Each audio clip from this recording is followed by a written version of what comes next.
네, 다음은 61번이죠. 자, 도시 및 주거환경 정비 법령상 정비 기반 시설에 해당하는 것으로 옳은 것은, 여러분 그 정비 기반 시설하고 공동 이용 시설의 종류를 구분하는 문제는 진짜 자주 나옵니다. 중요한 것만 뽑아서 만들었죠 뭐. 정비 기반 시설과 공동 이용 시설 종류 꼭 비교해서 암기하시고요. 노지트 어린이집, 경로당, 마을회관, 그죠? 네. 원 전부 주민 공동 이용 시설이고, 공용 주차장은 뭐죠? 정비 기반 시설이죠. 그래서 61번의 정답은 네, 2번이 됩니다. 62번. 도시 및 주거환경 정비법상 재개발 사업에 관한 설명으로 틀린 것은 재개발. 1번.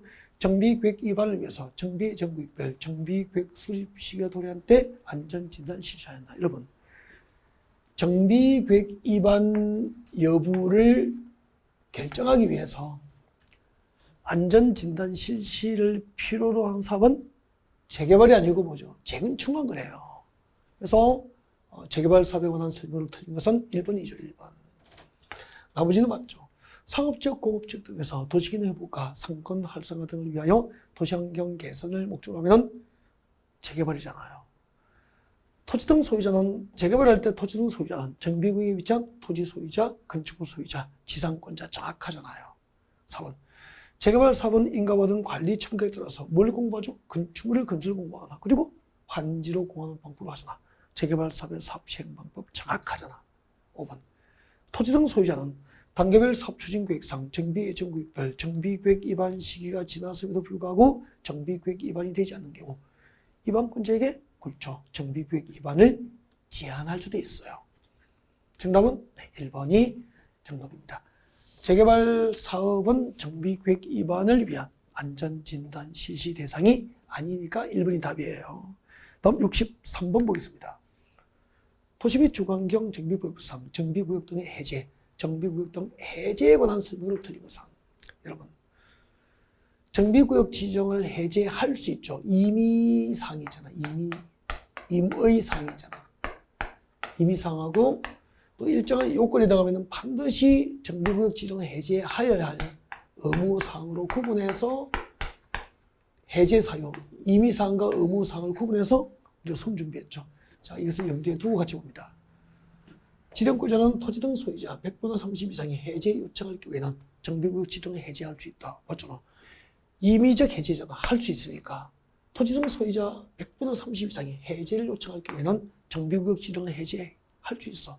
이때는 추진위원회가 구성되지 아니한 경우로 하는 거지.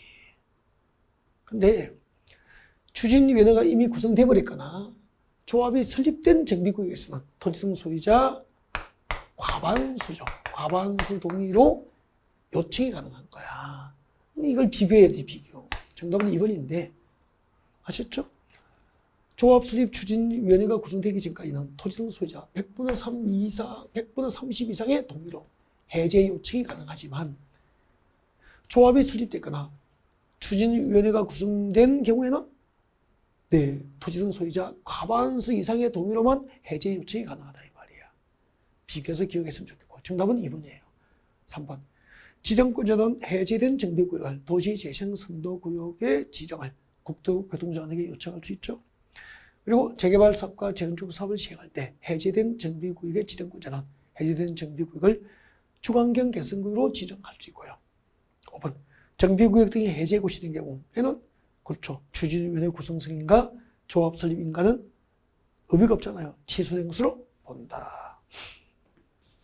64번.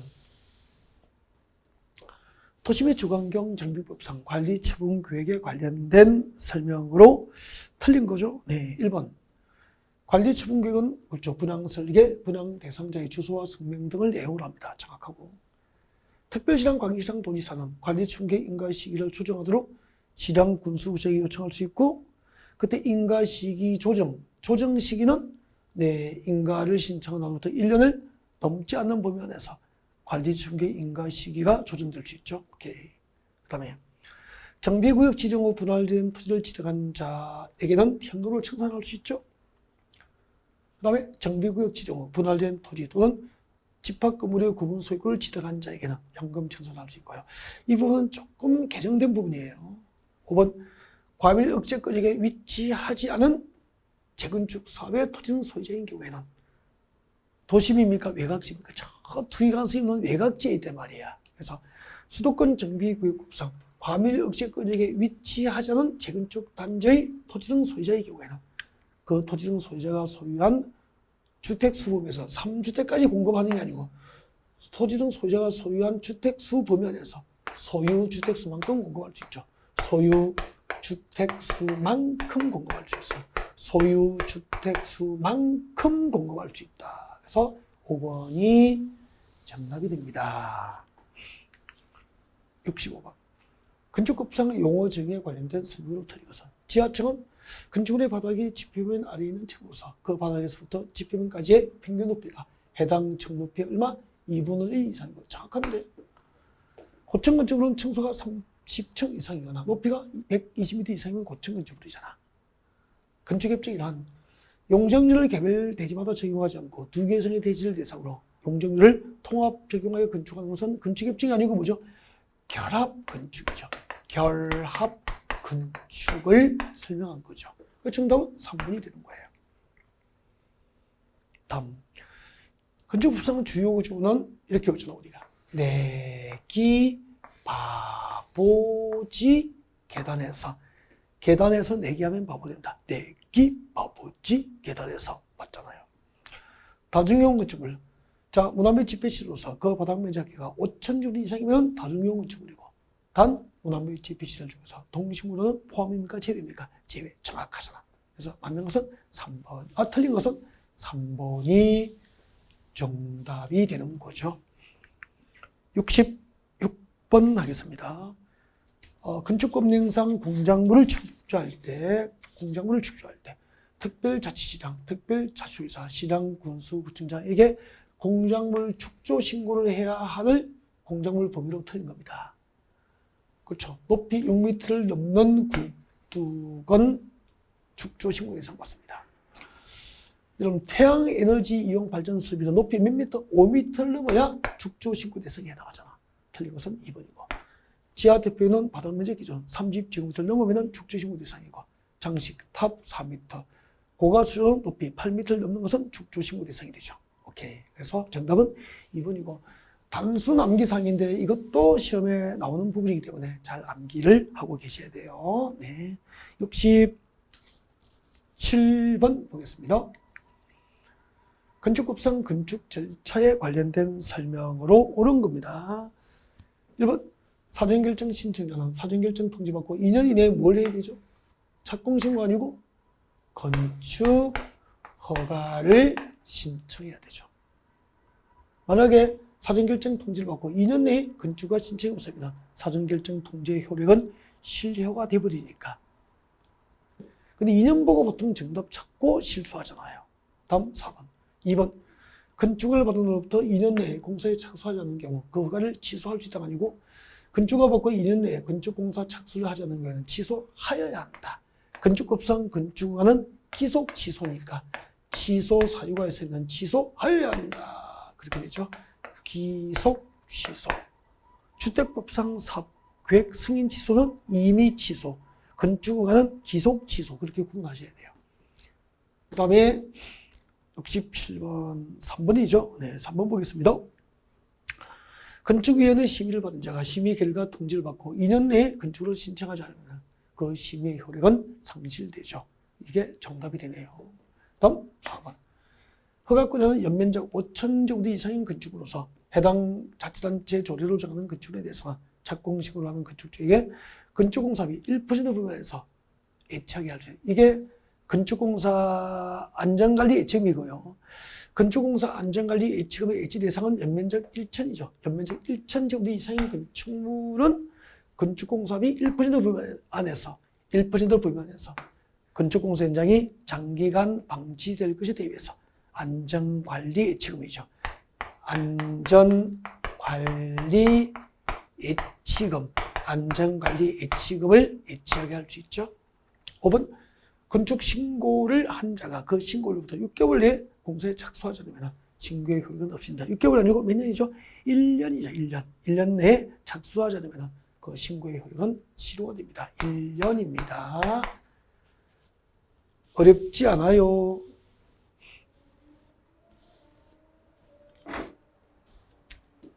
다음 68번이에요. 건축법상 건축허가를 받아야 하는 겁니다. 여러분 그 농림지역, 즉 도시지역 밖에 연면적이 200제곱미터 미만이고 3층 미만인 소규모 건축은 신고로 건축할 수 있어요. 단 그 동네 도시지역 밖에 방제지구가 지정됐거나 그죠? 붕괴 위험 지역이 지정되어 있거나 지구 단위 계획구역이 지정된 경우에는 소규모 건축물도 신고 대상으로 제외되기 때문에 허가를 받아야 되잖아요. 중요한데. 쪽지 이해 못하고 단순히 암기만 카드 만들어서 외우신 분들은 이런 문제 못 찾죠. 나머지는 전부 건축신고 대상 맞아요. 다음에 69번. 건축법상 건축물의 용도 분류 및 용도 변경에 관련된 설명으로 틀린 것. 1번. 부동산 중개사무소로서 같은 건축물에 해당 용도로 쓰는 바닥면 자기가 500제곱미터 미만인 것은 일종 근린이 시행할 시대에 해당하는 것은 제외한다. 업무시설이다. 틀렸죠. 뭐죠? 제2종 근린이 시행할 시설. 그러니까 부동산 중개사무소는 그 바닥 면적 합계가 30제곱미터 미만이면은 제1종 근린이 시행할 시설이야. 30제곱미터 이상부터 500제곱미터 미만까지가 제2종 근린이 시행할 시설이야. 해당 용도로 쓰는 바닥 면적기가 500제곱미터 이상이 되면은 그때부터 이제 부동산 중개사무소도 건축상 용도 분류가 업무시설이 되는 거라고. 세 가지잖아.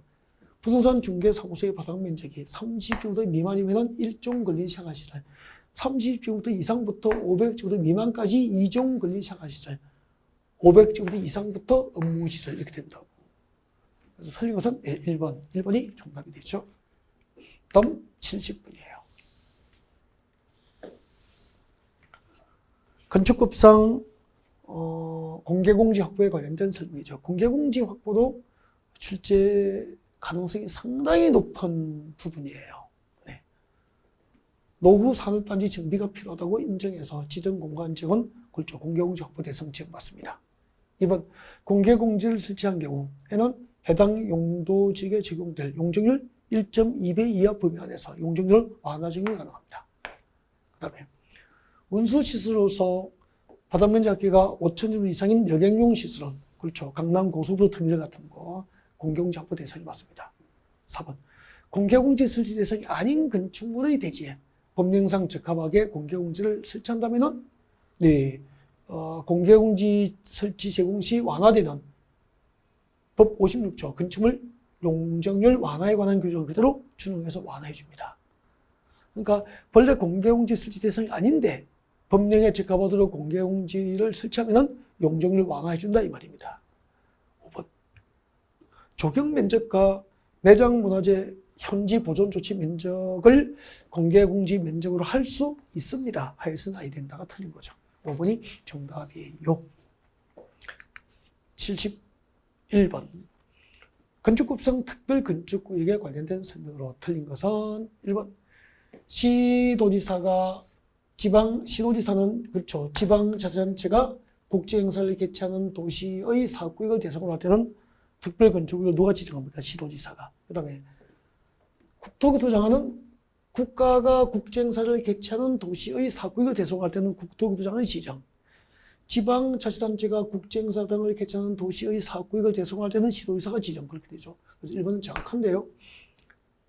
2번 특별건축구역으로 지정하고자 하는 지역이 그렇죠. 군사기지 및 군사시설 보호구역에 해당하면 지정할 수 없다가 아니고 국방부 장관과 사전 협의를 하면은 지정 가능해요. 정확한데요.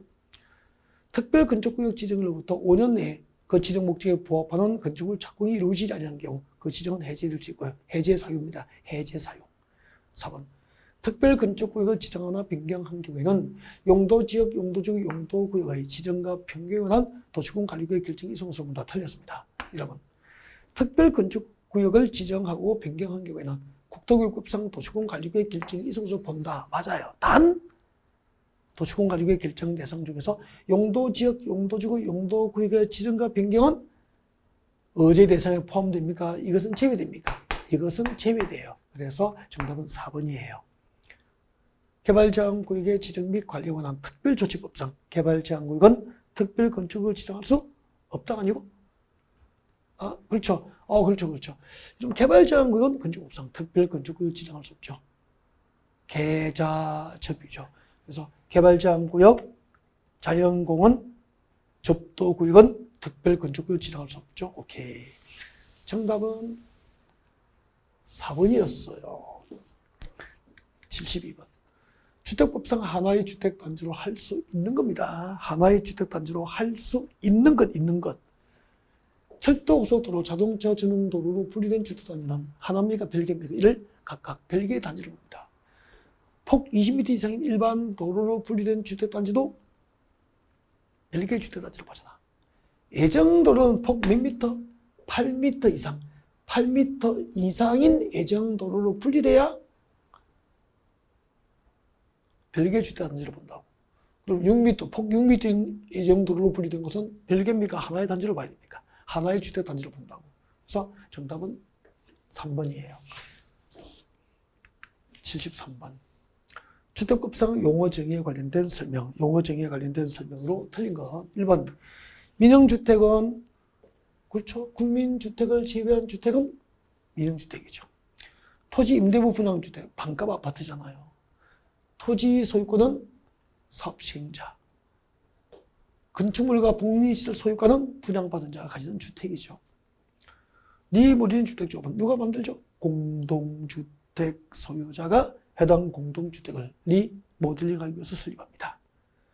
어린이 놀이터, 근린생활시설, 유치원, 주민운동시설, 경로당은 부대시설이 아니고 뭐죠? 복리, 입주자들의 생활 복리를 위한 복리시설에 해당합니다. 도로, 상하수도, 전기시설, 가스시설, 통신시설, 지역난방시설, 주택법상 기간시설입니다. 정답은 틀린 거 찾아야 되니까 4번이에요. 주택법하고 건축법은 대체로 좀 쉬운 문제들이 많았죠. 74번 보겠습니다. 주택법상 투기과열지구에서 전매 제한을 받는 경우로 오는 것은 세대원이 근무상 사정으로 인해서 세대원 전원이 서울에서 경기도로 이전하는 경우 전매 제한을 받아요. 세대원이 근무상 사정으로 세대원 전원이 다른 시군으로 이전하면 전매 제한을 안 받는데 단 수도권 안에서 이전은 제외니까 전매 제한을 받는다 이 말이야. 그래서 1번이 답이에요. 세대원 전원이 해외 이주, 이민 갔잖아요. 이혼으로 인해서 주택으로 선정된 집을 배우자에게 이전하거나 실적 파산 신용불량으로 경제적 어려움 사유로 이전했거나 입주자로 선정된 집이나 주택 일부를 배우자 정려는 전매 제한을 받지 않죠. 그래서 2, 3, 4, 5는 전매 제한을 받지 않는 경우고 1번은 전매 제한을 받는 경우고 75번이에요. 75번. 주택법상 사용검사에 관한 설명으로 틀린 것은 국가나 주택공사가 사업계획 승인을 받아서 시행하는 주택검사 사업은 누구에게? 그렇죠. 국토교통부로부터 사용검사를 받아야 되잖아요. 네. 사용검사는 신청일부터 처리기간이 며칠이죠? 15일. 건축법은 사용승인 처리기간 7일. 주택법은 15일. 맞는데요. 사업주체의 파산 등 사유로 사용검사를 받을 수 없을 경우에는 시공을 보증한 자가 자녀공사를 시공하고 사용검사를 받을 수 있죠. 5번. 공구별로 분할해서 사업계획서를 4번. 공구별로 분할하여 사업계획 승인을 받은 경우에는 완공된 주택에 대해서 공구별로 분할 사용검사 받을 수 있어요. 그리고 사업계획 승인 조건 미이행 등 사유가 있을 경우에는 공사가 완료된 주택에 대해서 세대별이 아니고 뭘까요? 동별로 사용검사를 받을 수 있게 됩니다. 정답은 5번이 정답입니다. 76번. 주택법상 지역주택조합에 관련된 설명으로 틀린 것은 76번이죠. 네. 1번. 조합 설립 인가를 받은 자는 해당 주택 건설 대지면적 80% 이상의 사용권 확보 플러스 15% 이상의 소유권 확보가 있어야 되죠. 2번. 조합을 모집할 때는 해당 주택 건설대지 면적 80%가 아니고 50% 이상의 사용권을 확보하여 시장 군수구청에게 조합원 모집은 신고하고 공개 모집 방법으로 하여야 한다. 그렇게 되죠. 2번이 정답이 되네요. 80%가 아니고 50% 이상. 그 다음에 77번. 주택법상 매도 청구에 관련된 설명으로 틀린 것. 1번. 사업 주체는 사업계획서를 받은 주택 건설 대지 중에서 사용권을 확보하지 못한 대지 소유자에게 매도 청구를 할 수 있어. 감정가격 기준이 아니고 매도 청구는 시가로 공식처럼 외우라고 그랬죠. 그죠? 매도 청구는 시가로만 가능합니다. 그리고 매도 청구 전 3개월 이상 의무적으로 협의가 필요하고요. 대지 면적 95% 이상의 사용권을 확보하면 사용권을 확보하지 못한 모든 대지 소유자에게 매도 청구할 수 있지만 95% 이상의 사용권을 확보를 못했다면 지구단위 계획구역 지정 결정 고시일 10년 이전에 해당 대지의 소유권을 취득하여 계속 보유를 하고 있는 자를 제외한 나머지 토지 소유자에게만 매도 청구가 가능하죠. 5번. 매도 청구에 관해서는 이 법의 규정이 없으면 집합 건물의 소유 및 관리에 관한 법률 규정을 준용합니다. 매도 청구에 준용되는 법은 집합 건물의 소유 및 관리에 관한 법률이에요. 다음 78번입니다. 주택법상 주택상환사채에 관련된 설명으로 틀린 것. 1번. 한국토지대공사가 등록사업자가 발행하잖아. 등록사업자는 민간이기 때문에 그냥 발행 못해. 지급보증을 받죠. 그죠? 등록사업자가 발행할 수 있는 발행 규모는 제한을 받는 거야. 최근 3년간 연평균 주택 건설 호수 이내로만 발행이 가능합니다. 주택상환사채의 명의 변경만큼은 취득자의 성명과 주소를 어디에 적죠? 사채가 아니고 사채 원부에 기록하는 방법입니다. 다 맞는데. 4번. 주택상환사채의 발행에 관해서 이 법상 규정이 없으면 상법중 사채 발행 규정을 준용하잖아. 주택상환사채 상환기간은 3년을 초과할 수 없어요. 그때 3년은 주택상환사채 발행, 사채 발행일부터 주택 소유권 이전 등기이 아니고 주택 공급계약 체결일까지입니다. 주택 공급계약 체결일까지 기간을 로 합니다. 발행일부터 주택상환사채 발행일부터 주택 공급계약 체결일까지의 기간을 상환기간으로 하고 그 상환기간은 3년을 초과할 수 없다. 그런 뜻이에요. 네.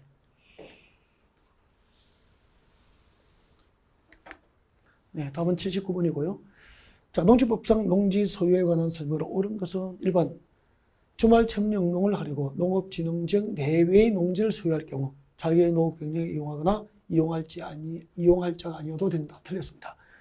이런 그 주말 점령농을 할 경우에 그 비농업인이 농지를 소유하기 위해서는 농업진흥지역 내외가 아니고 농업진흥지역 외에서만 가능해요. 그래서 주말 점령농을 하려고 농업진흥지역 외의 농지를 소유할 경우에는 비농업인의 소유가 허용된다. 그런 뜻이에요.